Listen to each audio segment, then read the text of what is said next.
இந்த video suppose ஒரு director இல்ல ஒரு ஸ்டோரி ரைட்டர் யார பார்த்துன்னு இருந்தாலும் நான் உங்ககிட்ட கேட்கிறதே ஒண்ணே ஒண்ணு தான். ஏங்க பொண்ணுங்கள அவ்வளோ கேவலமா காமிக்காதீங்க. ஏன்னா ஒருத்தனுக்கு ஹர்ட் ஆவோ, ஒருத்தனுக்கு அவன் பாஸ்ட் லைஃபோ தோணலாம். இருக்காங்க கெட்ட பொண்ணுங்க இருக்கு, இல்லன்னு நான் சொல்ல வரல. இருக்காங்க சில பேரு. ஆனா ஒருத்தங்க 2 பேர வச்சுன்னு எல்லா பொண்ணுங்களையும் ஜட்ஜ் பண்ணாதீங்க. ஏன்னா நம்போ பொறந்துக்கிறதோ ஒரு பொண்ணுக்கு புரிஞ்சுச்சுங்களா? அதனால அவங்கள ரொம்ப சீப்பா காமிக்கிறது, அவங்க ஏமாத்திட்டு போறது, அப்புறமா அவங்க ஃப்ரெண்டே கரெக்ட் பண்ணிக்கிறது, இவன உட்டுறது, அந்த மாரிலாம் தயவு செஞ்சு காமிக்காதீங்க.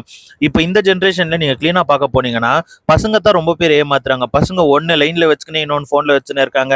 நான் ஒரு பையன் தான், பையனுக்கு தான் சப்போர்ட் பண்ணுவேன். ஆனா ஒரு நியாயம் இருக்கு இல்லைங்களா? சும்மா சும்மா அவங்களையும் நீங்க அப்படி போர்ட்ரேட் பண்ணக்கூடாது. ஃபர்ஸ்ட் ஓகே ஒத்துன்னு இருந்த பொண்ணுங்களும் பண்றாங்க. ஆனா இப்போ பசங்களும் பண்ணுறத நான் லைவாவே பார்த்துன்னு இருக்கேன். என் ஃப்ரெண்டே கால்ல ஒண்ணு, நேர்ல ஒண்ணு, வீட்கிட்ட ஒண்ணுன்னு வச்சுன்னு இருக்கான். அப்ப அவனெல்லாம் என்னான்னு சொல்லுவீங்க நீங்க? ஸோ தயவு செஞ்சு பொண்ணுங்கள சீப்பா காமிக்கிறது நிப்பாட்டுங்க. நம்ம அம்மாங்கள கொஞ்சம் யோசிச்சீங்கன்னா, நல்ல ஸ்டோரிங்கள, ஃபேமிலி ஸ்டோரிங்கள எடுங்க. அதுவே ஓடும். Thank you.